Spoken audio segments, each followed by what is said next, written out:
We will discuss why I made him, what my idea was with him, and also why I am very glad that I did not win or even place at the Motor City Comic Con.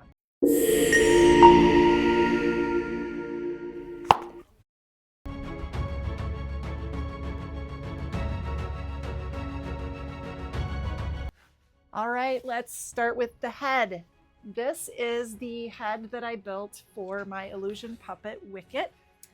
I will go over just the pieces and parts. This is a regular puppet pattern that I increased from my other puppets to 120% to make him a little bit bigger. He has a fur sleeve that you put your hand in. He's got some finger grips inside, and he can be puppeted this way. He also has a sound box in him, which we will discuss in a little bit, but there's little buttons in there, and I don't know if you can hear him, but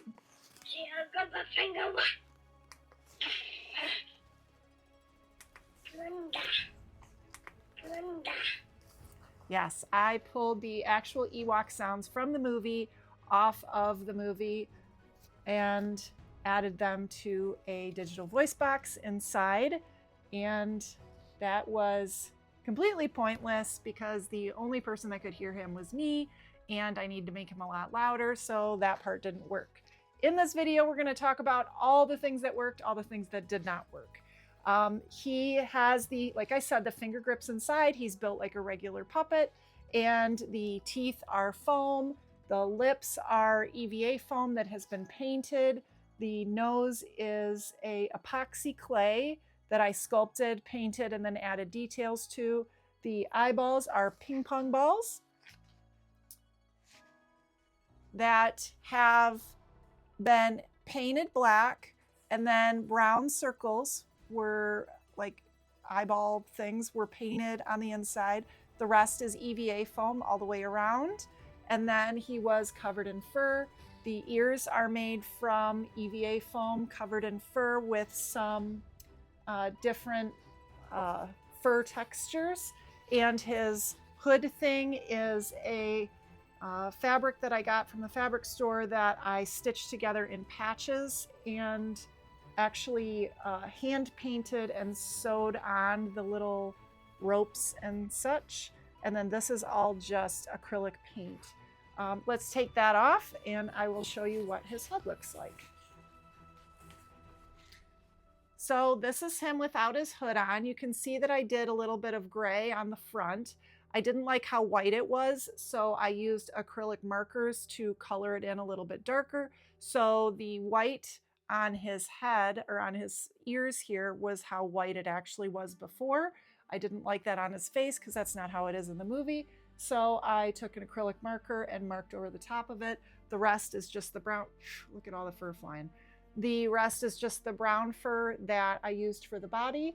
And inside, I will show you what he has for finger grips. It's important with illusion puppets, especially puppets this size, not to just have the puppet resting on your hand. It's not like you can just hold it, because you need to be able to support the top of your hand as well as move your thumb up and down.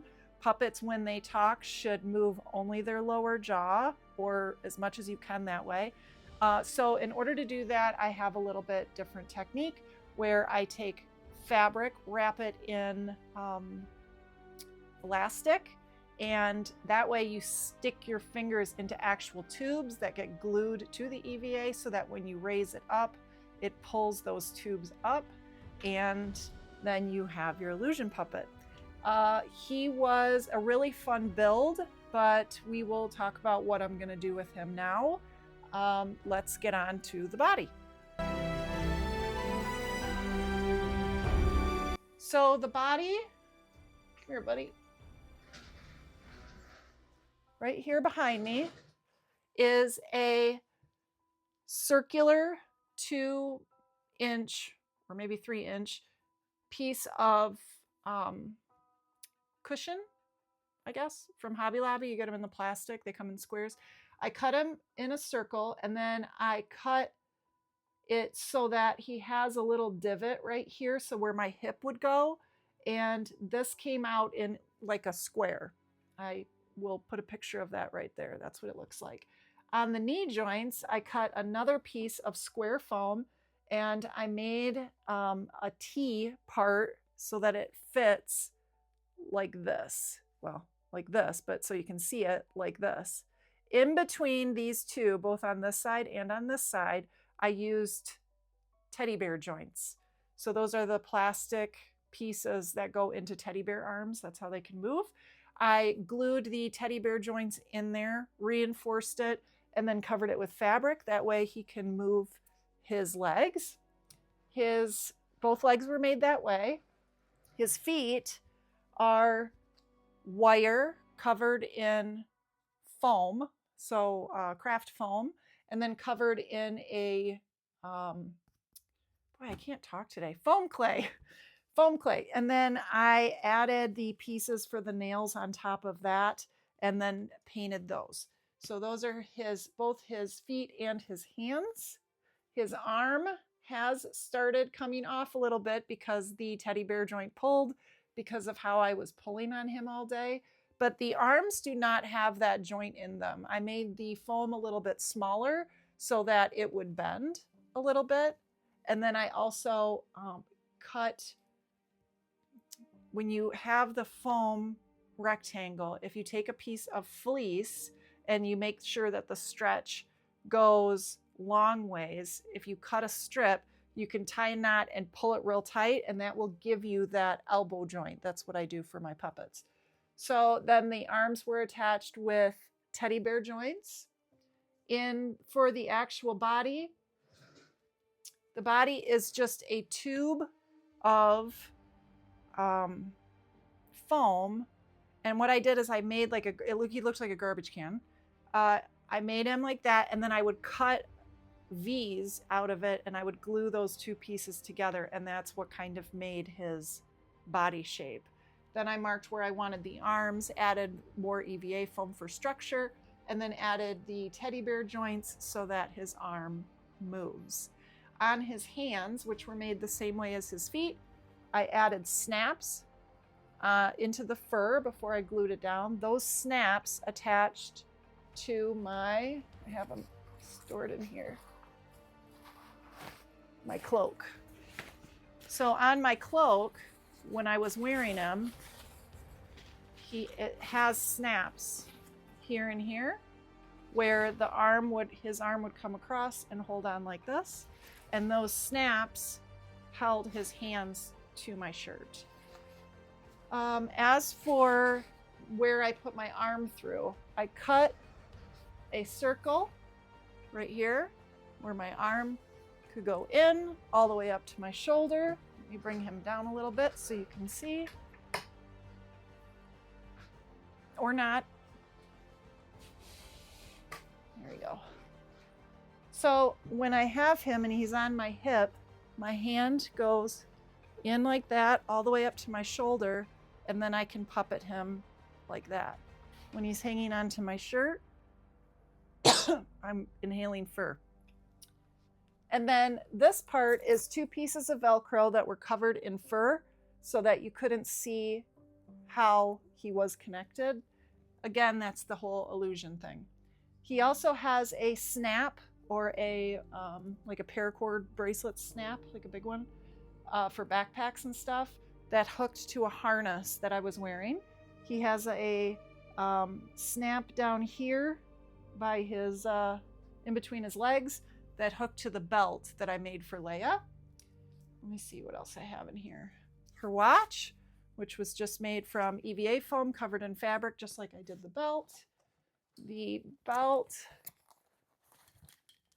was two pieces of 1-inch nylon covered with a strip of EVA foam.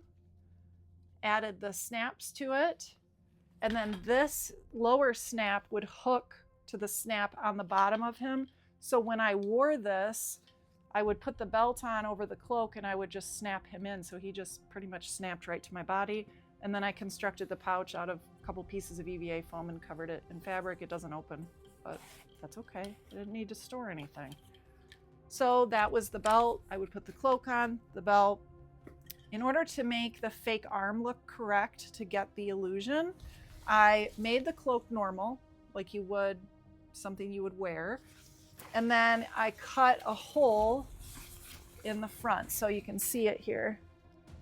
So the fake arm goes through this sleeve, but my real arm goes through here. So I could puppet him that way. And then the fake arm goes through the cloak. It was nice because the fake arm I made to build to my shoulder, and I could put the cloak and the belt on, and then I can snap in the arm. Heavy duty snaps are the way to go with this kind of stuff. So let me show you the harness that I made. This is the harness that I made. This was kind of a work in progress because I wasn't sure how I wanted to do it. And then when I put the snaps on, I put them on upside down, which is okay because it doesn't matter, nobody sees it. But this goes over like this. This goes over my head, like so, through here, and then snaps like that. So what it does once it's snapped, it gives me the support from it spinning by putting the elastic right here. It gives me the support to hold the arm up by pulling it across my body. And then I can tighten the strap down so that it assists in pulling my shoulder up a little bit so I'm not real tired going like this all day, which was not as bad as my dragon, which was like this all day. So that was really helpful to have that. Once I had this on underneath my cloak, I would hook him up, and then I would put the fake arm up through the sleeve of the cloak, and I would snap it to these snaps right here, and I'll show you that arm. Let's see, do I have any other treasures in here? Oh, my sleeve. So the fake arm has a sleeve on it, so what I did is I just cut a piece of sleeve off of another shirt for my left arm because it gets really hot. I would just wear the one sleeve like this, and I would just pin it to my shirt like that, and then that stayed on all day. So it matched the fake arm. That was one of the problems I ran into with not having to wear all this clothing underneath because you get pretty warm. As far as the fake arm is concerned, this is where all the illusion comes in. The fake arm is foam with black electrical piping inside to hold it straight so it does not bend, where your arm wouldn't bend here and it wouldn't bend here. Well, hopefully it doesn't bend there. Wouldn't bend here. That way it keeps it looking like an actual arm.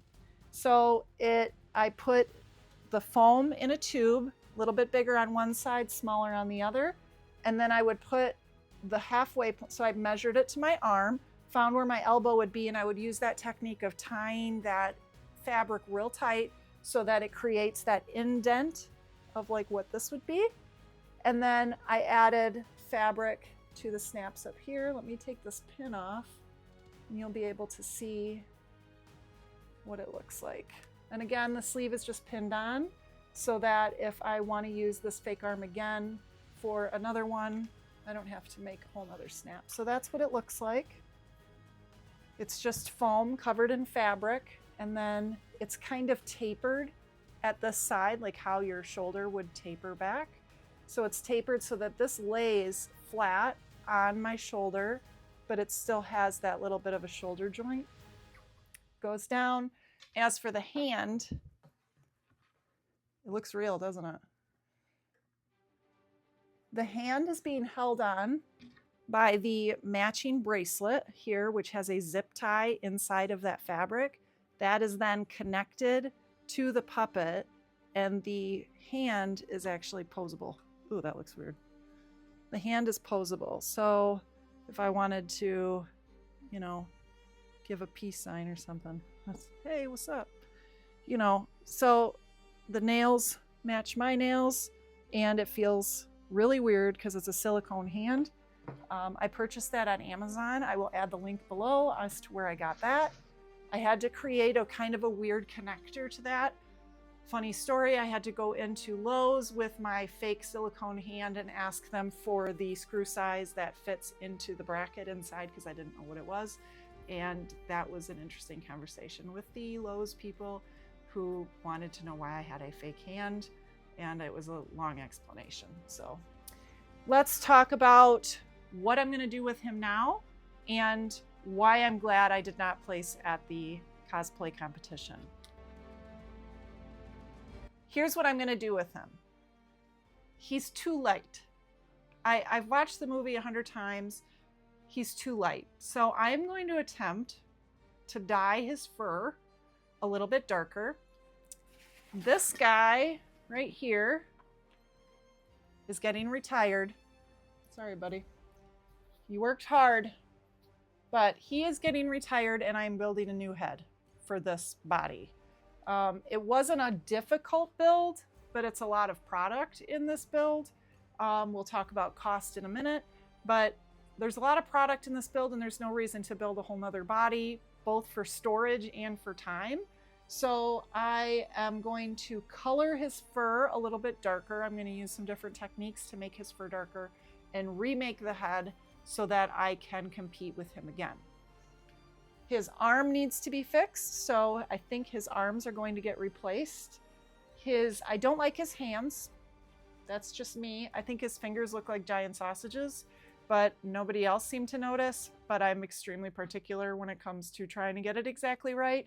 Plus, I don't think his fingers stick out this far like they do. Like in the movie, they don't stick out that far. They're covered in more fur, and they're a lot smaller. When working with foam, it's hard to know how big the foam is going to get when you do the clay, and in order for it to dry and paint, and then you add all these layers, and then you add fur, and then all of a sudden, day before Comic-Con, you realize they're way too big. So he's going to get some new arms. This one's practically falling off already because the hook came out. But new arms, repaint the fur, new head, bigger hood, better cloak, because I think I got dinged a little bit on this cloak with the competition. And this cloak is just curtain lining that has been hand painted with fabric paint. And it's kind of crunchy, so if you can hear it, it's like wearing a raincoat. So I didn't like that very much, so I think what I'm gonna do is find some camo fabric that I can alter a little bit and sew a cloak as close as I can to what they had on the movie. So the cloak's getting remade, the head's getting remade, the fur's getting redone, and we are gonna compete with him again in Lansing. So Lansing's Capital City Comic-Con is coming up in July, and I will see you there with the new Wicket, Wicket 2.0. Let's talk about the competition.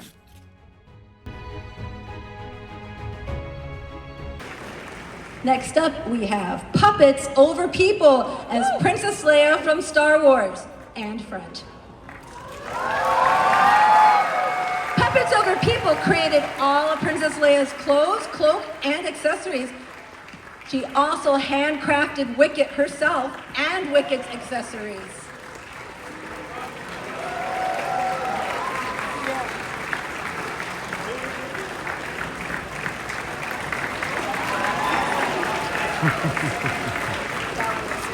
When I got to Comic-Con, let me start over. I applied to compete at the Comic-Con.